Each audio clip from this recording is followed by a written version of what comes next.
பாஜகவும் அதிமுகவும் பிரிஞ்சது வந்து ஒரு நாடகம் அப்படின்றார் திருமாவளவன். உங்களோட பதில் என்ன? விடுதலை சிறுத்தைகள் 2 சீட்டு இல்லை 1/2 சீட்டு கொடுத்தாலும் திமுகவுடன் தான் இருக்கும், அது ஒரு நாடகம்னு நான் அக்னீஸ்வரன் சொல்றேன். ஒத்துக்கிறீங்களா? வேங்கை வயலுக்கு பதிலே சொல்லாட்டினாலும் நான் வந்து திமுக காலில் தான் பிடிச்சி நிற்பேன்னு நினைக்கிறாரா? என்ன பொருள்? 2006 காட்டுமன்னார் கோயிலும் மங்களூரிலும் 2 சட்டமன்ற தொகுதியை வெற்றி பெற வைத்து அங்கீகாரத்தை கொடுத்தது அன்றைய ஆளுமை மிக்க செல்வி ஜெயலலிதா அம்மா அவர்கள். ஒரு 5 சீட்டாக கேட்டிருக்க வேண்டியதானே? 4 கேட்டாங்க, கேட்டது கொடுக்கல. அது உங்களுக்கு ஏமாற்றம் தானே? உங்களை மதிக்கலன்னு தானே அர்த்தம்? இல்லை, அவர் அப்படி சொல்லலை. அவர் அப்படி சொல்லல, ஆனா உண்மை அதுதானே. அப்போ ஏன் உங்களுக்கு 4 கேட்டு 2 கொடுத்திருக்கிறாங்க? அதை மறைப்பதற்காக அதிமுகவிடம் புழுதி வாரி தூற்றுகிறார் திருமாவளவன் அவர்கள். இல்ல அவங்களும் பாஜகவும் ஒண்ணு நாடகம் ஆடுறாங்க. அந்த ஸ்கிரிப்ட் நீங்க தான் எழுதி கொடுத்தீங்களா? ஒரு சாதாரண ஒரு தொழிலாளர் இதுலையோ அல்லது மீனவர் இதுலையோ ஒரு பதவியை போட வேண்டியதானே? ஏன் நீங்க பன்னாட்டு அயலக பணி, ஏன்னா அவர் பண்ற பிசினஸ் அப்படி, அதுக்கு இது உதவியா இருக்கும். அப்படின்னா உங்களுக்கு உதவியா இருக்கிறாருன்னு சொல்லி நினைச்சுதானே போட்டீங்க. அப்ப அந்த கெட்ட பேரையும் நீங்க ஏத்துக்கணுமா இல்லையா? பாரதிய ஜனதா ஆளுகிற மாநிலத்தில் வந்து இறங்குகிறது போதை பொருள், இறக்கியவர் திராவிட முன்னேற்ற கழகத்தில் பொறுப்பா இருக்கிறவர். ஒருவேளை இந்த 2 பேரும் கூட்டு களவாணித்தனம் பண்றாங்களோ இந்த நாட்டை சீரழிப்பதற்கு அப்படின்னு என் பார்வையை நான் பதிவு செய்யறேன். பாஜக திமுக பக்கம் திருப்பி விடுது, அதிமுக 2 பேரையும் திருப்பி விடுது. உண்மை தானே? ராஜ்யசபா கேட்டதுனாலதான் கூட்டணி இப்போ மாறுறாங்க. உண்மை. ஏற்கனவே கொடுத்தமே, கொடுத்ததுனால நீங்க நின்றீங்களா? இல்ல. இப்ப மத்திய அரசு போய் நிக்கிறீங்க. ஒருவேளை மத்திய அரசு அடுத்து வரலப்பா, காங்கிரஸ் வருதுன்னா காங்கிரஸ் போய் நிற்பாங்க. வணக்கம் சார். வணக்கம். எப்படி இருக்கீங்க? நல்லா இருக்கேன். அதிமுகவினுடைய ஒரு campaign, say no to drugs, say no to DMK. அந்த கேம்பெயின் வந்து இப்போ ஒரு மாவட்டத்துக்கும் இந்த போதைப்பொருள் விஷயத்தில் தமிழ்நாடு முழுக்க பரவலாக அனைத்து மாவட்டங்களையுமே ஒரு மிகப்பெரிய போராட்டத்தை எடுத்துகிட்டு போனார் இபிஎஸ். இது எந்த அளவுக்கு அதிமுகவுக்கு வரக்கூடிய நாடாளுமன்ற தேர்தலில் கை கொடுக்கும்னு நினைக்கிறீங்க? இல்லை, அதாவது தமிழக அரசு திராவிட முன்னேற்ற கழகம் ஆட்சிக்கு வந்த உடனே இந்த கஞ்சாலாம் நிறையா வித்திட்ருக்காங்க. அதனால் அது 1.0 2.0ன்னு வருஷத்துக்கு 1 ஆரம்பித்தாங்க. கடைசி பார்த்தா அந்த 3.0 வந்துருச்சு. ஆனால் முடிவு வந்து 0வாகவே இருக்குது அப்படின்றது தான் எடுத்துக்காட்டுது. ஒரு புறத்தில் கஞ்சா ஒழிப்பில் திராவிட முன்னேற்ற கழக அரசு தோத்துருச்சு. 2வது புறத்தில் நீங்கள் சூலூர்பேட்டையிலேருந்து அந்த சாராயத்தை கொண்டு வந்து டிஜிபி அலுவலகத்துக்கு முன்னாடி மெரினா பீச்சில் வச்சு விற்றது, அதுக்கு முதல் தகவல் அறிக்கை போட்டது. அது ஒரு புறம். இன்னொன்று, இது அரசினுடைய தோல்வி. 2வது, ஒரு தவறு செய்தவர்கள் அவருடைய குற்ற பின்னணியெல்லாம் விசாரிக்காமல் இந்த புடி பதவியை அப்படின்னு சொல்லி ஒரு அயலக பணியை ஒருத்தருக்கு கொடுத்து, அவர் தான் இந்த ஜாஃபர் சாதிக். அவருக்கு ஏற்கனவே 2013 2017 இதே வழக்கு, குற்ற வழக்கு இருக்குது இந்த போதைப் பொருள் கடத்தினதில். அப்படி இருந்தாலும் அவர் தேடி கண்டுபிடிச்சு பதவி கொடுத்துருக்கிறது திராவிட முன்னேற்ற கழக அரசுக்கு ஒரு பாரத ரத்னா விருது கொடுக்கணும். கட்சியில் சேர்ற ஒவ்வொருத்தரையும் நாங்கள் போய் பின்புலத்தை விசாரிச்சுக்கிட்டு இருக்க முடியுமான்னு சட்டத்துறை அமைச்சர் பேசுகிறாரு. பின்புலத்தை விசாரிக்க வேணாம், நீதிமன்ற வழக்குகள் இருக்கான்னு பார்க்கலாம்ல. அந்த வழக்கு சாதாரண வழக்கா, தனி மனிதனுக்குள்ள நடந்த வழக்கா, அல்லது சொத்து வழக்கா, அல்லது இந்த நாட்டை சிதைக்கக்கூடிய இளைஞர்களை பாழாக்கக்கூடிய வழக்கான்னு பார்க்க வேணாமா? உளவுத்துறையை கையில் வச்சிருக்கக்கூடிய அரசாங்கம். நீங்கள் முதலமைச்சருக்கு கீழே தானே அதெல்லாம் இருக்குது. காவல்துறை, உளவுத்துறை, உள்துறை, இதெல்லாம் முதலமைச்சருக்கு கீழே தானே இருக்குது. சட்டத்துறை வழக்குகளை சந்திக்கிறது அது வேற. ஆனால் இங்கே அமெரிக்க நிறுவனம் சொல்லி, அப்பா உங்கள் ஆள் நியூசிலாந்து, ஆஸ்திரேலியா இங்கெல்லாம் படு ஜோராக வியாபாரம் பண்ணிக்கிட்டு இருக்கிறாருப்பா அப்படின்னு சொல்லி இந்திய நாட்டினுடைய உளவுத்துறைக்கு சொல்லி சிபிஐ அதை விசாரிக்கக்கூடிய நிலைமைக்கு என்சிபி இன்னைக்கு நடவடிக்கை எடுத்துக்கிட்டு இருக்குன்னா அப்போ என்ன ஆச்சு? அப்போ அந்த அளவுக்கு பன்னாட்டு அளவில் பல திரைப்படங்களை அவர் எடுக்கக்கூடிய அளவிற்கு பணம் வந்துச்சுன்னா எதிலிருந்து வந்துச்சு? ராமநாதபுரத்தில் சிவகங்கையில் வானம் பார்த்த பூமியை வச்சு அதில் சீமக்கருவளை மரத்தை வெட்டி அதுலேருந்து வந்த பணமா? அது இல்லை. அப்போது இவங்க செய்கிறது எல்லாமே, நான் கேட்குறேன், இந்த சேப்பாக்கத்தில் இருக்கக்கூடிய ஒரு கொரியர் இதிலிருந்து தான் அது போயிருக்குது. எங்களுக்கு தெரியாத அவர் தெரிஞ்சவனும் நீக்கிட்டோம், அந்த காசுலாம் அதுலேருந்து வந்துச்சுன்னு தெரியாதுன்னு திமுக சொல்கிறாங்க. ஒருவேளை நாளைக்கு இன்டர்நேஷ்னலில் வேர்ல்டு லெவலில் ஒரு பெரிய தாதா ஒரு 1000 கோடி 2000 கோடி கட்சிக்கு ஸ்பான்சர் பண்ணுறாரு, கொடுத்துருவீங்களா? விசாரிப்பாங்க. விசாரிப்பீங்கல்ல. அப்போ ஜாஃபர் சாதிக்கு மட்டும் விசாரிக்க மாட்டீங்களா என்ன? ஏன்? பின்புலம் என்ன? அவர் சொன்னது யாரு? அவருக்கு யார் ரெக்கமெண்டேஷன் சிபாரிசு செய்தது யாரு? அப்போ எல்லாத்தையும் நீங்கள் விசாரிக்கணும் சார். ஒரு கட்சியினுடைய தலைமைனா என்ன? நாங்கள் நிரபராதிகள் அப்படின்னு. இப்போ நீங்கள் என்ன சொல்ல வரீங்கன்னா, விசாரிக்காமல் சேர்த்துட்டாங்கன்னு சொல்கிறீங்களா, இல்லை தெரிஞ்சே சேர்த்துக்கிட்டாங்கன்றீங்களா? இது ரெண்டுமே நடந்திருக்குது. எப்படி ஒரு சாதாரண ஒரு மனிதனை நீங்கள் கட்சியில் சேர்த்தீங்கன்னா பரவாயில்ல. நான் கேட்குறேன், அவருக்கு தமிழ்நாட்டில் மாநிலத்தில் ஒரு மாவட்டத்தில் ஒரு சாதாரண ஒரு தொழிலாளர் இதுலையோ அல்லது மீனவர் இதுலையோ ஒரு பதவி போட வேண்டியதானே? ஏன் நீங்கள் பன்னாட்டு அயலக பணி, ஏன்னா அவர் பண்ணுற பிஸ்னஸ் அப்படி, அதுக்கு இது உதவியாக இருக்கும்.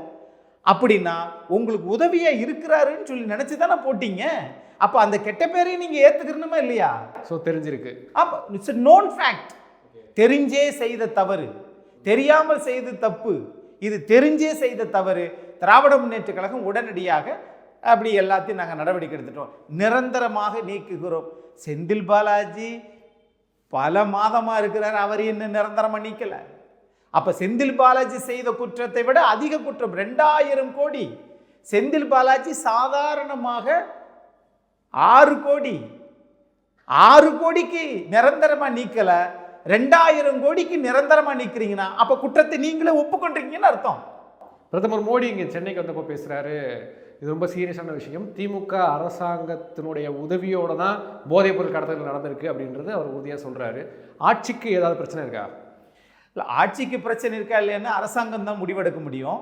ஆனால் அவர் இறங்கியது அதானி போர்ட்டு.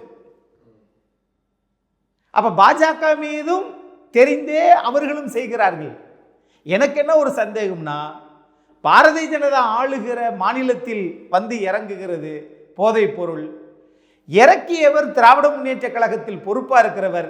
ஒருவேளை இந்த 2 பேரும் கூட்டு களவாணித்தனம் பண்றாங்களோ இந்த நாட்டை சீரழிப்பதற்கு அப்படின்னு என் பார்வையை நான் பதிவு செய்கிறேன். பாஜக திமுக பக்கம் திருப்பி விடுது, அதிமுக 2 பேரையும் திருப்பி விடுது. உண்மை தானே? நான் உடனே இதை மட்டும் நான் சொல்லலை. நீங்கள் ஒரு விஷயம் பாருங்க, நான் இது போதைப் பொருளை மட்டும் சொல்லலை. தேர்தல் பத்திரத்தில் பாரதிய ஜனதா எவ்வளவு? 6000 சொச்சம் கோடி. சரி, அது ஆளுங்கட்சி 10 ஆண்டு காலம். 3 ஆண்டு காலம் திராவிட முன்னேற்ற கழகம் தமிழ்நாட்டில் ஆளும் கட்சி. இது எத்தனை கோடி? 618 கோடி. 6000 கோடி 10ல் 1 பங்கு திராவிட முன்னேற்ற கழகம் 618 கோடி. கூட்டணியா? நாளைக்கு தெரிஞ்சிடும்ல, தெரியுமில்ல. எஸ்பிஐ ஓடி ஒழியுதே. அப்போ அது வேறு விவகாரம். நான் என்ன சொல்றேன், இதையெல்லாம் இவங்க 2 பேரும் சேர்ந்து போடுற நாடகம் அப்படின்றது என் பார்வையில். இதெல்லாம் ஒரு பக்கம் இருந்துட்டு போட்டோம். இப்போது அதிமுக இந்த போதைப் பொருள் விஷயத்தை மக்கள்கிட்ட எடுத்துகிட்டு போகிறாங்க, ரொம்ப தீவிரமாக எடுத்துகிட்டு போகிறாங்க. தன்னுடைய ப்ரொஃபைல் நேமுக்கு பின்னாடி say no to drugs, say no to டிஎம்கேன்னு இபிஎஸ் மாற்றுறாரு. அதை தொடர்ந்து அதிமுகவில் இருக்கக்கூடிய அனைவரும் மாற்றுறாங்க. இது எந்த அளவுக்கு எடுபடும், எந்த அளவுக்கு அதிமுகவுக்கு கை கொடுக்குன்றது தான் என்னோட கேள்வி. அதாவது கை கொடுக்கும் அப்படிங்கிறத விட எந்த ஒரு அரசியல் கட்சியும் மக்களை பாதுகாக்கிறதுக்காக இல்லை, மக்களை பாதுகாப்பது, மக்களுக்கு இந்த போதைப் பொருளால் தீங்கு நடக்கக்கூடாது அப்படின்றது ஒரு சமூக அக்கறை ஒருபுறம் இருந்தாலும், எந்த கட்சியாக இருந்தாலும் இதை வச்சு அரசியல் பண்ண தான் பார்ப்பாங்க. தேர்தல் சமயம் இதை வச்சு ஆளுங்கட்சிக்கு ஓட்டு போகக்கூடாதுன்னு நினைக்கிறது ஆப்வியஸாக எதிர்கட்சியோட மனநிலை தான். அது அரசியல் கட்சியினுடைய வாக்கு வங்கி விஷயம் சார். அதிமுக அப்படி நினைக்கல, அப்படி நினைக்கல. அது மாத்திரமில்ல, நீங்கள் இந்த விழுப்புரத்து பக்கத்தில் விசச்சாராயம் குடிச்சு இறந்தாங்களே, அதையும் மாநில அரசு திராவிட முன்னேற்ற கழக அரசு தடுக்க தவறிச்சு. கள்ளச்சாராயம்னு சொல்லுங்க. அதான் கள்ளச்சாராயம், விசச்சாராயம் குடிச்சு செத்தாங்க. ஏறத்தாழ 25 பேர்கிட்ட செத்தாங்க. அப்போது மரக்காணம் பக்கம், இந்த கள்ளக்குறிச்சி, இது விழுப்புரம் பக்கம், இதெல்லாம் செத்தாங்கல்ல. செத்ததற்கு தடுக்க வேண்டிய அரசு மாறாக 10 லட்ச ரூபா கொடுத்துச்சு. அப்போது தடுக்க வேண்டிய பொறுப்பு மாநில காவல்துறைக்கு இருக்கு, தடுக்க தவறிடுச்சு. இன்னொரு புறத்தில் 50,000 கோடிக்கு மதுபானத்தை விற்கணும்னு ஒரு இலக்கு நிர்ணயிச்சிருக்கு. ஆனால் இன்னொரு புறத்தில் விசச்சாராயம் குடிச்சு சாகுறாங்க. அப்போது இதுக்கெல்லாம் அரசாங்க பணத்தை, நாம கட்டுற வரி பணத்தை அரசாங்கம் செய்ய தவறியதுக்கு மக்களுடைய வரி பணத்தை 10 லட்சம் கொடுக்குறாங்க. இது அப்போ 1.0 2.0 கஞ்சா வேட்டையில் மாநில அரசு தோல்வி, விஷச்சாராயம் குடிக்க சொல்லி 10 லட்சம் ரூபாயை கொடுத்தது மாநில அரசு, போதைப் பொருளை இப்போ கடத்தி ஏறத்தாழ அது பல்லாயிரம் கோடின்றாங்க, ஆனால் வெளியிலே சொல்லப்படுகிறது 2000 கோடி. அவரை பிடிச்சது டெல்லியில். அது பிடிக்கிறதுக்கு முன்னாடி முஜிபுர் ரஹ்மான், இவர் அசோக் குமார், அவர் விழுப்புரத்துக்காரர். அப்போது இந்த நெட்வொர்க்கை வச்சு தான் அவரை பிடிச்சிருக்கிறாங்க. இவர் ஏறத்தாழ 26 படங்களுக்கு பண விநியோகம் செய்த தயாரிப்பாளர். அப்போது ஒரு ஏழை, ஒரு சாதாரண ஒரு படித்த ஒரு BA BSc படித்தவர் ஒரு 5000 ரூபாய் சம்பளத்துக்கு வேலை வாய்ப்பதற்கு யார் அவருடைய சிபாரிசு கேட்க வேண்டியதாக இருக்கிறது. ஆனால் திராவிட முன்னேற்ற கழகம் இவ்வளவு செல்வந்தரை 2000 கோடிக்கு, நமக்கு இப்பொழுது தெரிந்த அளவுக்கு 2000 கோடிக்கு இருக்கிறவரை நீங்கள் சொல்லியிருக்கிறீங்கன்னு சொன்னால் இது தலை செய்த தவறா சாதாரண குடிமகன் செய்த தவறான்றத NCP தான் விசாரிக்கணும். அதிமுக கூட்டணி அப்படின்ற விதத்தில் அதிமுக ரொம்ப வலுவிழந்து இருக்கா? கூட்டணி அரசியல் கட்சிகள் ஆளுங்கட்சியாக இருக்கிற போது அவங்க ஆளுங்கட்சியோட தான் சேர்ந்துருப்பாங்க. இது நாடாளுமன்ற தேர்தலில், இது நாடாளுமன்றத்தில், அதனால தான் பாஜகவோட சேர்ந்து போகிறாங்க அந்த ஆளுங்கட்சி. அப்போது மாநிலத்தில் ஆளுங்கட்சியாக இருக்கிற போது அதிமுகவுடன் இருந்த பாமக எல்லா கட்சிகளும், ஏன் சில உதிரி கட்சிகள், பாமக உங்களால் நாடாளுமன்ற மேலவைக்கு உறுப்பினரானாங்க, தமாகவும் கூட. இப்போ இவங்க 2 பேருமே இப்போ பெரிய ஐயாவினுடைய உதவி தேவைப்படுகிறது. ஆக இங்கே திரு எடப்பாடி பழனிசாமி அவர்கள் கட்சியினுடைய நலனையெல்லாம் தாண்டி பிற கட்சி நல்லா இருக்குன்னு நினச்சி கொடுத்தாரு. ஆனால் இன்னைக்கு அந்த முடிவில் தெளிவாக இருக்கிறார். அப்படித்தான் இருக்க வேண்டும் ஒரு கட்சி. என்னதான் இருந்தாலும் கூட்டணி அப்படின்னா உங்களுடைய வாக்குகள் பரிமாறிக்கொள்ளப்படும், அவ்வளவுதானே.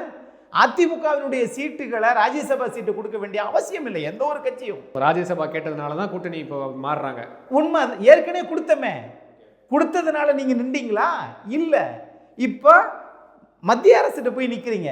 ஒருவேளை மத்திய அரசு அடுத்து வரலப்பா, காங்கிரஸ் வருதுன்னா காங்கிரஸ்ல போய் நிற்பாங்க. இவர்களால் தமிழ்நாட்டில் ஆட்சி அமைக்க முடியாது. தமிழ்நாட்டில் 2 கட்சி தான் ஆட்சி அமைக்க முடியும் சார். ஒன்று அதிமுக, இன்னொன்று திமுக. வாக்கு வங்கி மட்டுமில்ல, மக்களிடத்தில் ஒரு ஈர்ப்பு சக்தியை பெற்ற கட்சி அதிமுக. அதில் எனக்கு அசைக்க முடியாத நம்பிக்கை உள்ளது. காரணம், புரட்சி தலைவர் எம்ஜிஆர் பொன்மனச்செம்மல் பிறருக்காகவே அவர் தன் வாழ்க்கையில் சொத்தை எழுதி வச்சுட்டு போனார். உலகத்தில் ஒரு கட்சி தலைவன் அந்த தலைவன் மட்டும்தான். அதுக்கு பிறகு ஆளுமை மிக்க செல்வி ஜெயலலிதா அம்மா, அதற்கு பிறகு இன்னைக்கு திரு எடப்பாடி பழனிசாமி அந்த கட்சியை வழி நடத்துகிறார். ஆனாலும் கூட 2 கோடி தொண்டர்களை இன்னைக்கு அந்த இயக்கம் வச்சிருக்கு சார். 1.5 கோடியிலிருந்து 2 கோடி ஆயிட்டீங்க. அது பதிவு செய்யப்பட்டது, அவங்க வெளியிலே சொல்லியிருக்கிறாரு, அறிவிப்பே வந்துச்சு. அப்படி இருக்கிற போது மக்கள் ஈர்ப்பின் அடிப்படையில் ஒரு கட்சி நடக்குது. அதனால கூட்டணி என்பது வரும் போகும் சார். ஒரு கட்சி தன்னிலை மறவாமல் தன் சித்தாந்தத்திலிருந்து விலகாமல் இருந்தாலே எல்லா கட்சியும் திரும்ப வந்துடும். இன்னொரு பக்கம் பெரிதும் அதிமுக எதிர்பார்த்த திருமாவளவன் விசிக முடிவை சொல்லிட்டாரு, நன்றின்லாம் சொன்னார். நேற்று இந்த 2 சீட்டு தான் திமுக கொடுத்தாங்க அப்படின்ற விமர்சனத்துக்கு ஒரு விளக்கம் கொடுத்தாரு. அதில் அவர் சொல்கிறது என்னென்னா, அவர் சொல்கிறதோட சாராம்சத்தை சுருக்கமாகவே சொல்லிடுறேனே, பாஜகவும் அதிமுகவும் பிரிஞ்சது ஒரு நாடகம் அப்படின்றார் திருமாவளவன். உங்களோட பதில் என்ன? விடுதலை சிறுத்தைகள் 2 சீட்டு இல்லை, 1/2 சீட்டு கொடுத்தாலும் திமுகவுடன் தான் இருக்கும், அது ஒரு நாடகம்னு நான் அக்னீஸ்வரன் சொல்கிறேன். ஒத்துக்கிறீங்களா? ஒரு அரசியல் கட்சியை நாம் எங்களுடைய நிலைப்பாடு என்னன்னு தான் நீங்கள் சொல்லணும். அது நாடகம் போட்டா என்ன, இது வேற ஏதாவது டிராமா போட்டா என்ன, அல்லது சின்னத்திரை போட்டா என்ன, உங்களுக்கு என்ன கவலை? அதனால தான் நான் போகலை அப்படின்ற நான் கேட்குறேன். நாளைக்கே ஆதரவு கொடுக்க மாட்டாங்க அப்படியா? அல்லது வேங்கை வயலுக்கு பதிலே சொல்லாட்டினாலும் நான் திமுக காலில் தான் பிடிச்சி நிற்பேன்னு நினைக்கிறாரா? என்ன பொருள்? 2006 காட்டுமன்னார் கோயிலும் மங்களூரிலும் 2 சட்டமன்ற தொகுதியை வெற்றி பெற வைத்து அங்கீகாரத்தை கொடுத்தது அன்றைய ஆளுமை மிக்க செல்வி ஜெயலலிதா அம்மா அவர்கள். ஆகையினால அந்த கட்சி இன்னைக்கு 34% வைத்திருக்கக்கூடிய கட்சி. பாரதிய ஜனதாவோட சேர்ந்தாலும் இன்னைக்கு தமிழ்நாட்டில் எதிர்கட்சி, 10 வருஷம் கழிச்சும் எதிர்கட்சி தான். நல்ல கட்டமைப்பு இருக்குது. திருச்சியில மாநாடு நடத்தினார்கள். அதன் அடிப்படையில் நீங்கள் எங்களோடு வாருங்கள் என்று அழைப்பதில் எல்லா கட்சிக்கும் ஒரு உரிமை இருக்கு. வர்றதும் நீங்க வராமல் இருக்கிறது உங்களுடைய விருப்பம். இல்லை, வர்றது வராது அவங்க விருப்பம். பட் அப்படிப்பட்ட விமர்சனம் தான் நான் என்னன்னு கேட்குறேன். உங்களுடைய பதில் நான் கேட்குறேன், நான் தான் பதில் சொல்கிறேன். பிறகு ஏன் மாநாடு கூட்டினீர்கள்? உங்களுடைய பலத்தை காட்டுறதுக்கு தானே. ஒரு 5 சீட்டாக கேட்டிருக்க வேண்டியது தானே. 4 கேட்டாங்க, கேட்டது கொடுக்கல. அது உங்களுக்கு ஏமாற்றம் தானே. உங்களை மதிக்கலன்னு தானே அர்த்தம். இல்லை, அவர் அப்படி சொல்லலை. அது அவர் அப்படி சொல்லலை, ஆனால் உண்மை அதுதானே. அப்போ ஏன் உங்களுக்கு 4 கேட்டு 2 கொடுத்திருக்கிறாங்க? அதை மறைப்பதற்காக அதிமுகவிடம் புழுதி வாரி தூற்றுகிறார் திருமாவளவன் அவர்கள். ஏன்னா இவ்வளவு கேட்டேன், மாநாடு கூட்டினோம், அகில இந்திய தலைவர்களை வர வச்சோம், 4 கேட்டோம், 2 தான் கொடுத்துட்டாங்க. அப்ப எங்களுடைய மதிப்பீடுகள் அவ்வளவுதானா? அதுக்கு ஏன் விளக்கம் சொல்ல மாட்டேங்கிறீங்க? அதுக்குள்ள நீங்க விளக்கம் சொல்லணும். மாறாக அதிமுகவோட இல்லை அவங்களும் பாஜகவும் ஒன்று நாடகம் ஆடுறாங்க, அந்த ஸ்கிரிப்ட் நீங்கள் தான் எழுதி கொடுத்தீங்களா? ஒரு கட்சியை நீங்கள் கூட்டணியில் இல்லைன்னு சொன்னால் அது எப்படி போனால் உங்களுக்கு என்ன? வேங்கை வேலுக்கு தீர்வு கண்டுட்டீங்களா? இல்லையே. நாங்குநேரில் பிரச்சனை வந்துச்சுல நீங்கள் போராட்டம் நடத்துனீங்களா? இல்லையே. ஜாதிவாரி கணக்கெடுப்பு எடுக்க சொல்லி தமிழ்நாட்டில் எல்லா கட்சிகளும் கேட்குதே. நீங்கள் உங்களுடைய நோக்கம் குறிக்கோள் என்ன? ஆளுகிற அரசாங்கம் திமுக தானே. சொன்னீங்களா? சொல்ல மாட்டீங்க. எதெல்லாம் சமூக நீதிக்கு வழிவகுக்குமோ அதையெல்லாம் நீங்க செய்ய மாட்டீங்க. எதெல்லாம் அதுக்கு ஆதரவா இருக்குமோ அதுக்கு தான் நீங்க ஆதரவா இருக்கிறீங்க. அதுக்கு தான் இந்த 4ல் 2 எவ்வளவு கொடுத்தாலும் வாங்கிக்கிடுவாங்க. ஒரு சீட்டு கொடுத்தாலும் வாங்கிக்கிடுவாங்க. என்ன ஒண்ணு, போன தடவை தனி சின்னத்தில் அவங்களுடைய பானை சின்னத்தில் நீ ஒருத்தர் நின்றாங்க, இன்னொருத்தர் உதயசூரி நின்றாங்க. இந்த தடவை 2 பேரும் நீங்கள் உங்கள் சின்னத்தில் நில்லுங்கன்னு சொல்லியிருக்காங்க. அது ஒரு ஆறுதல் அவர்களுக்கு. பாஜக மற்ற எல்லா கட்சியிலேருந்தும் ஆள் பிடிச்சிக்கிட்டு இருக்கிறாங்க அப்படின்ற ஒரு விமர்சனம் வருது. அந்த விமர்சனம் அதிமுகலேருந்து நிறையா வருது. பெரும்பாலும் தமிழ்நாட்டில் சின்ன சின்ன கட்சி தான் பெரிய கட்சியிலேருந்து ஆள்களை கூப்பிடுவாங்க, சேர்ப்பாங்க. ஆனால் 18 கோடி உறுப்பினர்களை வைத்திருக்கக்கூடிய இந்தியாவின் பலமான கட்சி பாரதிய ஜனதா அதிமுகவிலிருந்தும் பிற கட்சியிலிருந்தும் ஆள் பிடிக்கிற வேலையை பாரதிய ஜனதா தொடர்ந்து செஞ்சுட்டு வருதுன்னா அது அவர்கள் சித்தாந்தத்தில் நம்பிக்கை இழந்து விட்டார்கள். இந்தியா முழுவதும் 100க்கு 27 பேர் தான் உயர்கல்விக்கு போகிறாங்க, காலேஜுக்கு போகிறாங்க. ஆனால் தமிழ்நாட்டில் 2019 மாண்புமிகு எதிர்க்கட்சி தலைவர் எடப்பாடி பழனிசாமி நாட்டின் முதலமைச்சராக இருக்கிற போது 100க்கு 52 பேர் கல்லூரி படிப்பை உயர்கல்வியை எட்டுனாங்க. அப்போ இங்கு கல்வி அதிகம், கல்வி தரம் அதிகம், கட்டமைப்பு அதிகம். ஆகையினால இங்கே பகுத்தறிவு சிந்தனை அதிகம். ஒரு மனுஷன் படிச்சுட்டாங்க அப்படின்னால கொஞ்சம் யோசிப்பாங்க. அதனால் இங்கு பாரதிய ஜனதா இங்கு அவர்களுடைய மாய சித்தாந்தம், மத சித்தாந்தம், அந்த சாயம் இங்கே வெளுத்து போச்சு அப்படின்னு தான் நான் பார்க்குறேன். ஒரு மனிதனுக்கு எது தேவைப்படும் அப்படின்னா கல்வி, சுயமரியாதை, பெண்ணுரிமை, இதையெல்லாம் வைத்து தான் திராவிட இயக்கங்கள். இன்றைக்கி சில முரண்பாடுகள் இருக்கத்தான் செய்யும். திமுகவுக்கும் அதிமுகவுக்கும் சில முரண்பாடுகள், சில ஊழல்வாதிகள் இருக்கத்தான் செய்வார்கள். அதற்காக திராவிட சித்தாந்தமே பொய், திராவிடமே பொய் என்று சொல்லுபவர்கள் அறிவியலிகள், தன்னை மறந்துவிட்டு பேசுகிறார்கள். அவர்களுக்கு மனிதனை விட மதத்தை விட மதம்தான் உயர்ந்தது, மத வெறிதான் நிறையா இருக்குன்றதை நான் பார்க்குறேன். ஒன்று. ரெண்டாவது, செல்வி ஜெயலலிதா இறந்துட்டாங்க. அதிமுக 2014 45% வாக்கு வைத்திருந்த கட்சி, 47 வரைக்கும் சென்ற கட்சி. அவங்க இறந்துட்டாங்க. அதிமுக கூட்டணி வைப்போம், அந்த கட்சி அப்படியே கரைச்சிட்டு நம்ம அப்படியே வீடுக்கு வாடகைக்கு போயிட்டு கொஞ்ச நாள் ஓனர் வெளியூருக்கு போயிட்டாருன்னா இதாண்டா என் வீடுன்னு சொல்லக்கூடிய சில மனோ பக்குவம் பல பேர்கிட்ட இருக்குது.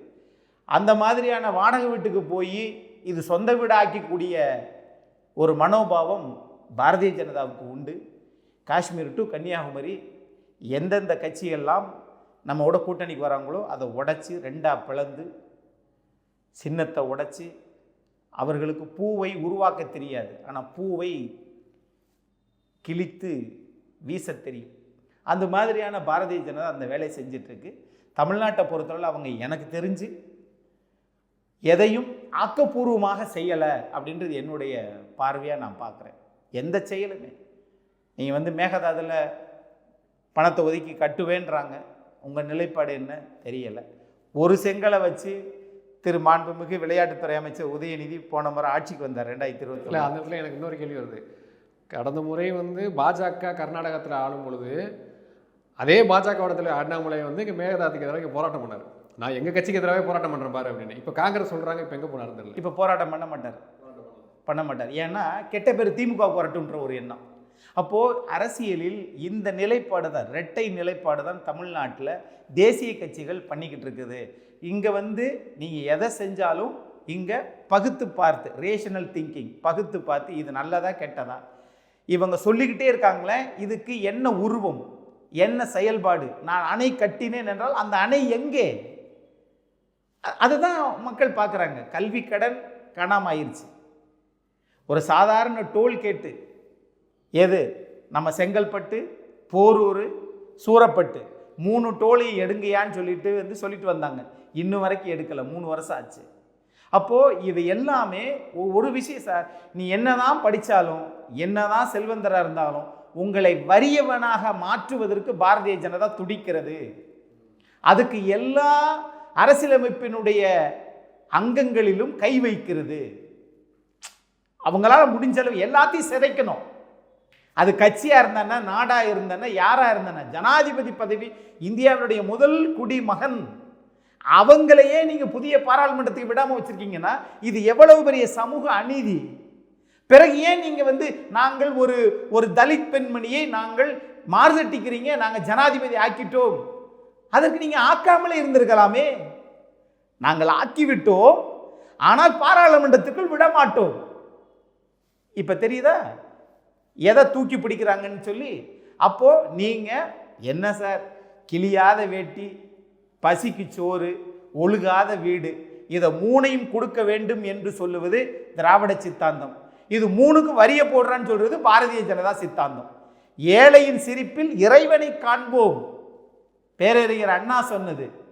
இறைவனின் சிரிப்பில் மனிதனை ஏழையாக்குவோம், இது பாரதிய ஜனதா சித்தாந்தம். இது தமிழ்நாட்டில் வரக்கூடாது என்பது என்னுடைய பார்வை. பெரிய பெரிய மனிதர்கள்லாம் இருந்திருக்கிறார்கள். அடல் பிகாரி வாஜ்பாய் பொன்னான ஒரு பிரதமர், நான் அவரை பாராட்டுகிறேன். 28,000 கோடி தங்க நாற்கர சாலை போட்டார். இன்னைக்கு எல்லாரும் அதில் போகிறோம். ஆனால் திரு மோடி அவர்கள் 60 கிலோமீட்டருக்கு 360 ரூபா வரியை போட்டார். அடல் பிகாரி வாஜ்பாய் ரோட்டை போட்டார், மோடி வரியை போட்டார் 360 ரூபாய். எவ்வளவுக்கு? 60 கிலோமீட்டருக்கு. அப்போ நீங்கள் 1000 கிலோமீட்டர் போனேன்னா கணக்கு போட்டுக்குங்க. பெட்ரோலை விட காரை விட அது காசு அதிகமாக இருக்குது. அப்போ இந்த நிலை மக்களை பாதுகாக்கக்கூடிய அரசாங்கம் இல்லை. 10 வருஷத்துல சார் ஒரு தடவை கூட பத்திரிகையாளரை சந்திக்காத ஒரு அரசியல் பாரதிய ஜனதா செய்கிறது. நீங்கள் பத்திரிகையாளரை சந்திங்க, அவங்க கேட்குற கேள்விக்கு பதில் சொல்லணும் சார். அதுதான் சார் உண்மையான 4வது தூண். அப்போது எல்லாரும் கோர்ட்டுக்கு போக முடியாது, எல்லாரும் சட்டமன்றத்துக்கு போக முடியாது. ஆனால் எல்லாரும் எல்லா இடத்துக்கும் பத்திரிகையாளர்கள் போகலாம். அவர்கள் கேட்கிறது ஏழை எளியோருடைய குரலாகத்தான் நீங்கள் பதிவு செய்யணும். அதவே பார்க்காம இருக்கிறாரு. அப்போ எல்லாம் கூட்டி கழிச்சு பார்த்தீங்கன்னா இந்த கேஸுக்கு 100 ரூபா குறைச்சிருக்கிறார். 10 வருஷம் ஏப்பா குறைக்கல? தேர்தல் வந்துருச்சுல. அப்போ தேர்தலுக்கு பிறகு 300 ரூபா கூட்டுவார், வட்டி போட்டு கூட்டுவார். இதுக்கும் சேர்த்து மறுபடியும் அவர் தான் வருவாரா? வந்தாலும் இந்த நாட்டினுடைய சாபக்கேடு. அவ்வளவுதான். நான் எதை சொல்றது, வந்தாலும் வரலாம், வராவிட்டால் நல்லது. காங்கிரஸ் இந்த அளவுக்கு ஒற்றுமையாக இருந்து கொண்டு வரணும். அங்கே நான் தான் பெரிய அண்ணன் அப்படின்னு மனப்பாவம் இருக்கக்கூடாது அப்படின்றது என்னுடைய பார்வை. நான் பார்க்குறேன் தமிழ்நாட்டை பொறுத்தளவில் இளைஞர்களுக்கு வேலை, படித்தவருக்கு கல்வி, டாஸ்மார்க்கை குறைக்கணும். அதுக்கு எந்த ஆட்சி, இந்த ஆட்சி அந்த ஆட்சி இல்லை, அதிமுக திமுக எந்த ஆட்சியாக இருந்தாலும் இளைஞர்களுக்கு நல்லது செய்யக்கூடிய ஆட்சி, மதுபானத்தை குறைக்கக்கூடிய ஆட்சி எந்த ஆட்சியோ அந்த ஆட்சியை மக்கள் விரும்புவார்கள்ன்றது என்னுடைய பார்வை. பார்க்கலாம். இந்த போதைப்பொருள் விவகாரத்தை ரொம்ப தீவிரமாக மக்கள்கிட்ட அதிமுக எடுத்துகிட்டு போகுது. அதே நேரத்தில் பிரதமர் இங்கே பேசுகிறதையும் நம்ம சாதாரணமாக கடந்து போயிட முடியாது. என்னென்ன நடக்குது அப்படின்றதையும் நம்ம பொறுத்திருந்து பார்க்கலாம். நாடாளுமன்ற தேர்தல் டெவலப்மெண்ட்ஸ் குறித்து நம்ம இன்னும் தொடர்ந்து பேசலாம் சார். இவ்வளோ நேரம் உங்களுடைய கருத்துக்களை போய் மிக்க ரொம்ப நன்றி. மிக்க நன்றி.